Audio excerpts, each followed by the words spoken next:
बच्चे अभी तक एनसीईआरटी क्लास 6 के चैप्टर 6 तक कर चुके हैं लोग। अब हम लोग नेक्स्ट चैप्टर 7 में आते हैं। चैप्टर 7 है हमारा देश भारत। हम लोग इसमें भारत के बारे में पढ़ेंगे। भारत एक बहुत बड़े भौगोलिक विस्तार वाला देश है। उत्तर में यह हिमालय के ऊंचे शिखरों से घिरा है, पश्चिम में अरब सागर है, पूर्व में बंगाली खाड़ी है और दक्षिण में हिंद महासागर भारतीय प्रायद्वीप के तटों पर लहराते हैं। अगर भारत की चौहद्दी पूछा जाए तो भारत के उत्तर में हिमालय, दक्षिण में हिंद महासागर, पूर्व में बंगाल की खाड़ी और पश्चिम में अरब सागर है। भारत का क्षेत्रफल 32.8 लाख वर्ग किलोमीटर है। उत्तर में लद्दाख से लेकर दक्षिण में कन्याकुमारी तक इसका विस्तार 3200 किलोमीटर है तथा पूर्व में अरुणाचल प्रदेश से लेकर तथा पश्चिम में कच्छ की खाड़ी जो कि गुजरात में है, इसका विस्तार लगभग 2900 है। यानी कि पूर्व से पश्चिम की चौड़ाई कम है और उत्तर से दक्षिण की चौड़ाई ज़्यादा है। ऊंचे ऊंचे पर्वत, भारतीय महामरुस्थल, उत्तरी मैदान, आसमान, पठारी सतह, तटीय भाग एवं द्वीप समूह स्थलों के विभिन्नता को दर्शाते हैं। यहाँ जलवायु, वनस्पति, वन्य जीवों के साथ साथ भाषा एवं संस्कृति में भी बहुत भिन्नता है। अलग अलग क्षेत्रों में अलग अलग भाषाएं हैं और वहाँ की इनकी संस्कृति भी अलग अलग है। इस भिन्नता में भी हम एकता को पाते हैं जो हमारी परंपराओं में दिखती है। यही कारण है कि हम एक राष्ट्र में बंधे हैं। वर्ष 2011 से अब तक भारत की आबादी 120 करोड़ से अधिक हो चुकी है। यह चीन के बाद विश्व का दूसरा सबसे अधिक जनसंख्या वाला देश है। पहला जनसंख्या वाला सबसे बड़ा देश चीन है और दूसरा भारत है।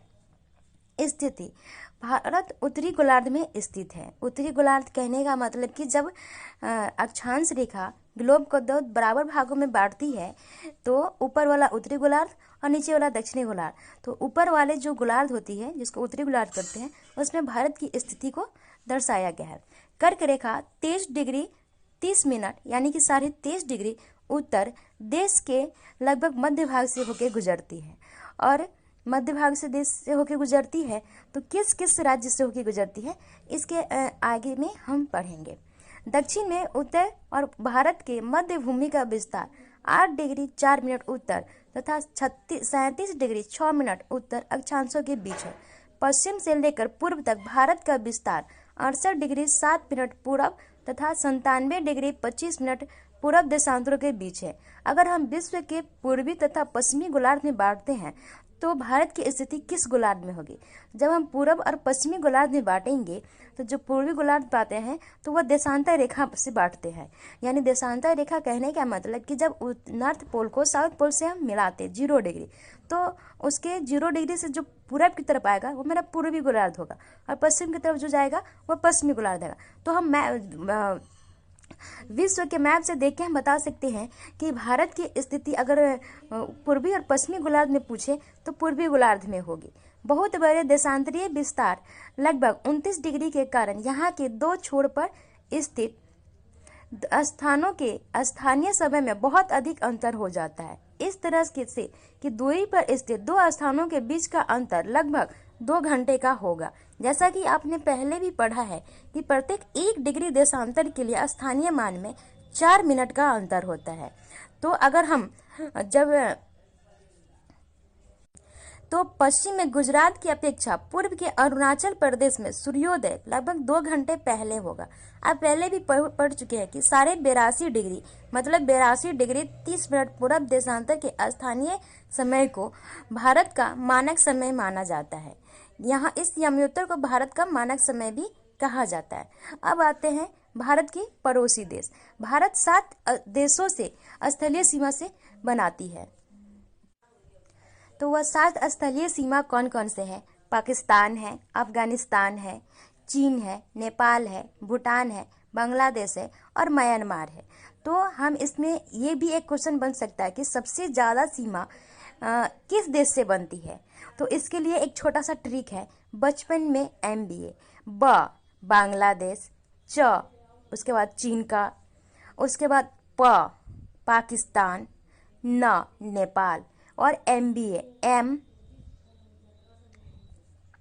Myanmar, B Bhutan, A Afghanistan. यानी कि सबसे छोटा जो देश जो सटता है वो अफगानिस्तान है और सबसे बड़ा बांग्लादेश है। फिर और पूछ सकता है एक और क्वेश्चन कि ये तो स्थलीय हो गया, और समुद्र तल से कौन कौन से देश हैं जो इसे सीमा बनाते हैं? तो पाकिस्तान हो गया, श्रीलंका हो गया, भूटान हो गया। ठीक, इनमें से कौन से देश है जिनकी सीमाएं समुद्र से नहीं जुड़ी है? तो समुद्र से नहीं जुड़ी है तो इसके लिए हम देख सकते हैं कि अफगानिस्तान का नहीं जुड़ा है, चीन का नहीं जुड़ा है, नेपाल का नहीं जुड़ा है, भूटान का नहीं जुड़ा है। बाकी पाकिस्तान, बांग्लादेश, म्यांमार और श्रीलंका ये सब का जुड़ा हुआ है। द्वीप दक्षिण में समुद्र में स्थित दो द्वीप श्रीलंका तथा मालदीव हमारे पड़ोसी हैं, और पाक जल संधि भारत को श्रीलंका से अलग करती है। तो भारत और श्रीलंका को कौन सी जल संधि अलग करती है? तो पाक जल संधि करती है। राजनीतिक एवं प्रशासनिक विभाजन, भारत एक विशाल देश है। प्रशासनिक क्रियाकलापों के लिए देश को 28 राज्य एवं 8 केंद्र शासित प्रदेशों में विभाजित है। तो 8 केंद्र शासित प्रदेश कौन कौन से हो जाएंगे? तो केंद्र शासित प्रदेश ऊपर से आते हैं। लद्दाख 1, जम्मू कश्मीर 2, चंडीगढ़ 3, दिल्ली 4, पुडुचेरी 5, लक्षद्वीप 6, अंडमान निकोबार द्वीप समूह 7, और पहले क्या था कि दमन और दीव और दादर और नगर की हवेली अलग थे, लेकिन 2020 के बाद से इसको 2019 में इन दोनों को जोड़ दिया गया। दमन और दीव और दादर और नागर हवेली को जोड़ के एक केंद्र शासित प्रदेश बना दिया गया।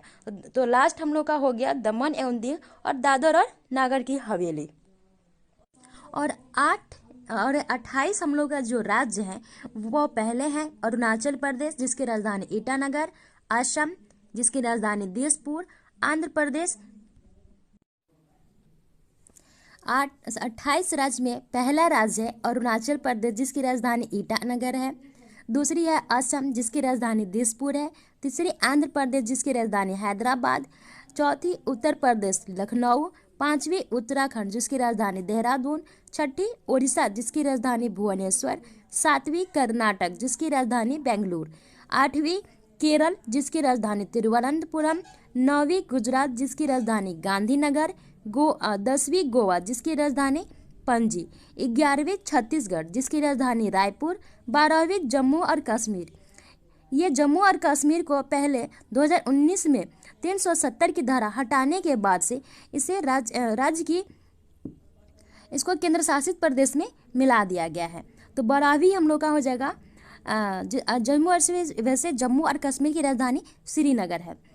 अब 12वीं आ गया झारखंड जिसकी राजधानी रांची, तमिलनाडु जिसकी राजधानी चेन्नई, तेलंगाना जिसकी राजधानी हैदराबाद, त्रिपुरा जिसकी राजधानी अगरतला, नागालैंड जिसकी राजधानी कोहिमा, पंजाब जिसकी राजधानी चंडीगढ़, पश्चिम बंगाल जिसकी राजधानी कलकत्ता, बिहार जिसकी राजधानी पटना, मणिपुर जिसकी राजधानी इम्फाल है, मध्य प्रदेश जिसकी राजधानी भोपाल है, महाराष्ट्र जिसकी राजधानी मुंबई है, मिजोरम जिसकी राजधानी आइजॉल है, मेघालय जिसकी राजधानी शिलोंग है, राजस्थान जिसकी राजधानी जयपुर है, सिक्किम जिसकी राजधानी गैंगटोक है, और 27वां हम लोग का हरियाणा है जिसकी राजधानी चंडीगढ़ है, और 28वां है हिमाचल प्रदेश जिसकी राजधानी शिमला है। इस प्रकार हमारे पास 28 राज्य और 8 केंद्र शासित प्रदेश हुए।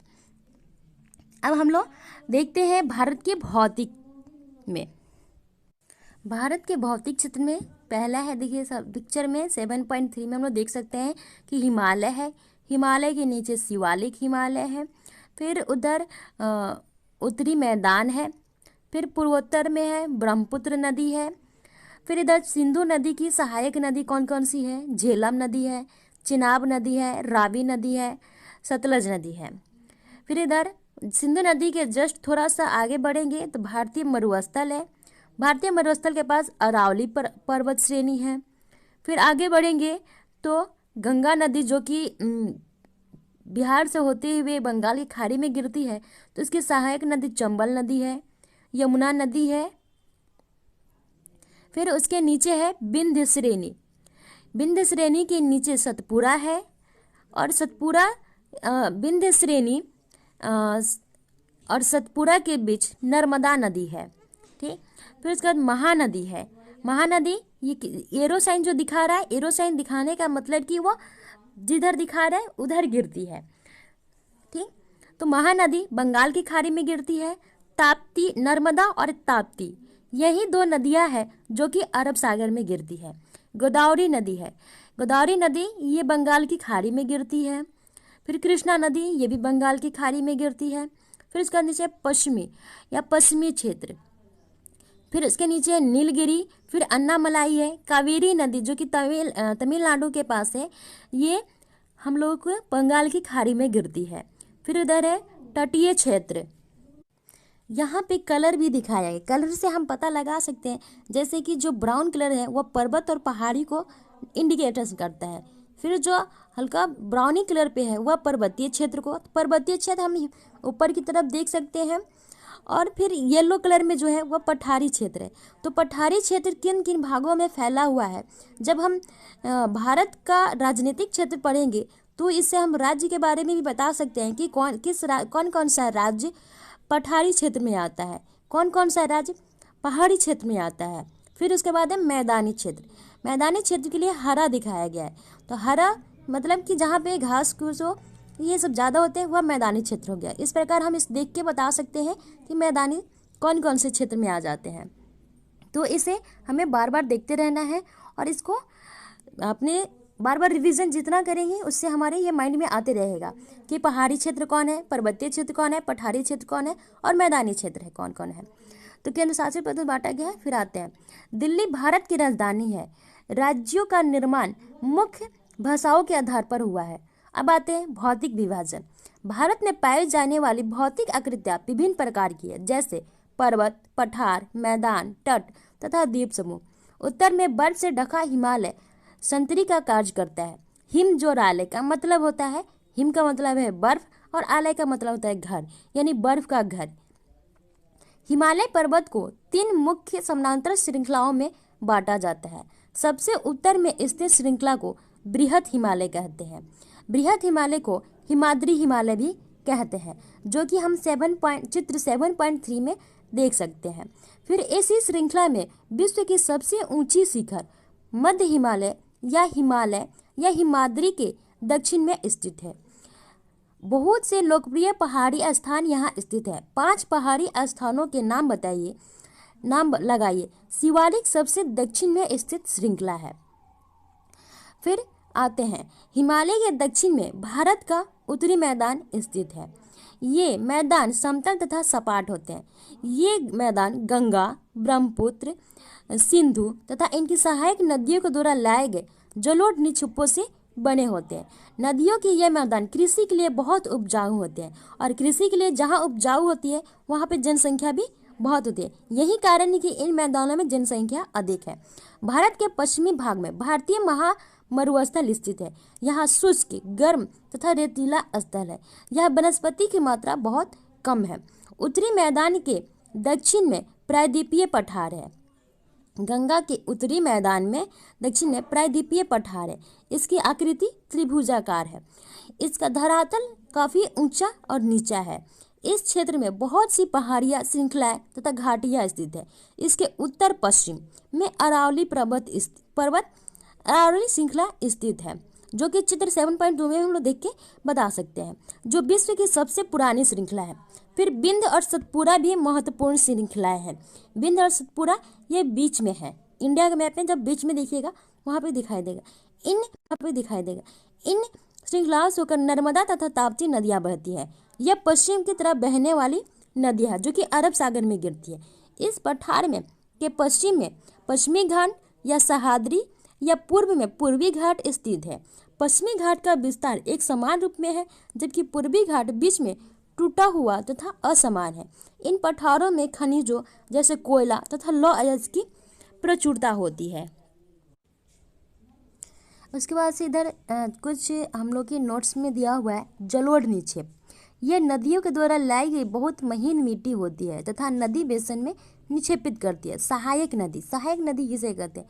एक नदी या नदी को सरिता भी कहते हैं, जो कि मुख्य नदी में किसी भी तरफ से आके मिलती है, जो साइड से, दोनों साइड से आके मिलती है, वह सहायक नदी कहलाती है और जल को मुख्य नदी में विसर्जित कर देती है। अब आते हैं एक और, क्या आप जानते हैं गंगा एवं ब्रह्मपुत्र नदियाँ विश्व की सबसे बड़े डेल्टा का निर्माण करती है, जिसे सुंदरवन डेल्टा कहा जाता है। इस डेल्टा की आकृति त्रिभुजाकार है और डेल्टा स्थल पर वह भाग है जो नदी के मुहाने पर बनता है। मुहाने का मतलब होता है जहाँ नदियाँ समुद्र में प्रवेश करती है, उस जगह को नदी का मुहाना कहते हैं। अब आते हैं नीचे। पश्चिमी घाट के पश्चिम में तथा पूर्वी घाट के पूर्व में तटीय मैदान स्थित है। पश्चिमी तटीय मैदान काफी संकरे है और पूर्वी तटीय अपेक्षाकृत चौड़े हैं। वहाँ पूर्व की ओर बहने वाली कई नदियां हैं। महानदी, गोदावरी, कृष्णा तथा कावेरी बंगाल की खाड़ी में गिरती है। ये नदियां अपने मुहाने पर उपजाऊ डेल्टा का निर्माण कराती है और बंगाल की खाड़ी में गंगा एवं ब्रह्मपुत्र नदियों के मुहाने पर सुंदरवन डेल्टा स्थित है। भारत में दो द्वीप समूह हैं।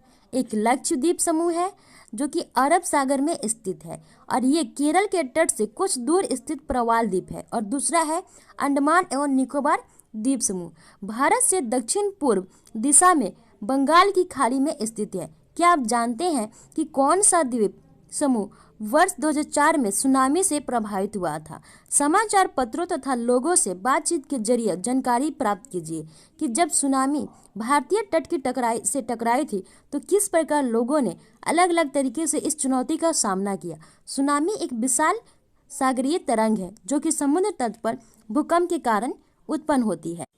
भारत के कितने भौतिक भागों में विभाजित किया जा सकता है, उनके नाम बताइए।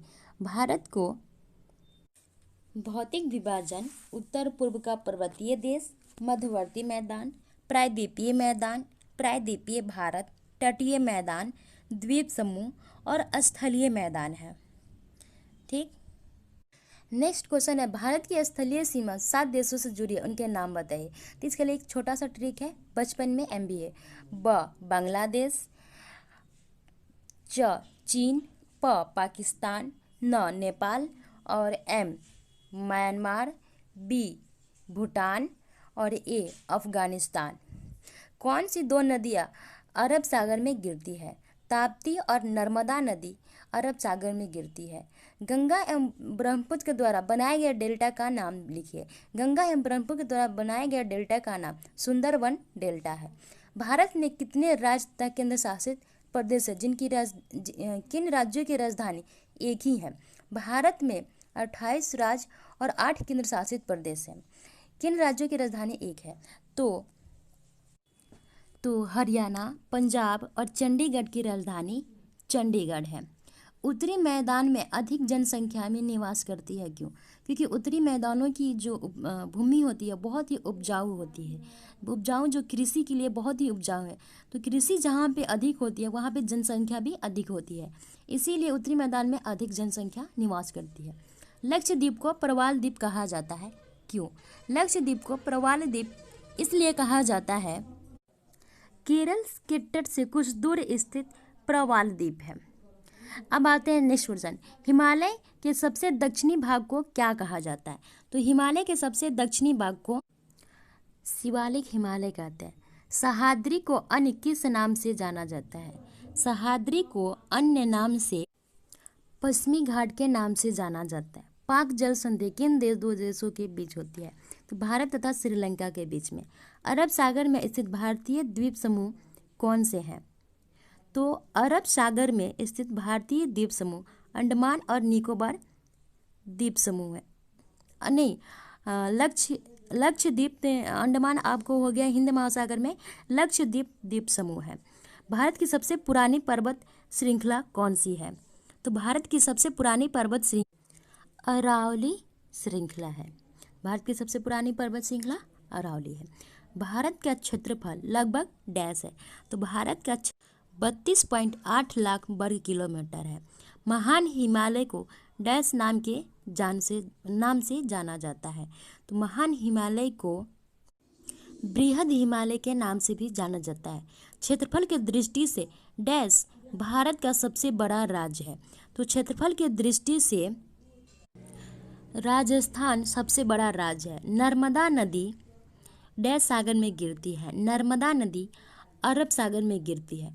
डैश भारत के लगभग मध्य भाग से होकर गुजरने वाली अक्षांश रेखा है। कर्क रेखा भारत के लगभग मध्य भाग से होकर गुजरने वाली अक्षांश रेखा है। इस प्रकार हमारा क्लास 6 का चैप्टर 7 कंप्लीट हुआ। नेक्स्ट चैप्टर के लिए हम अगले वीडियो में मिलेंगे। Thank you.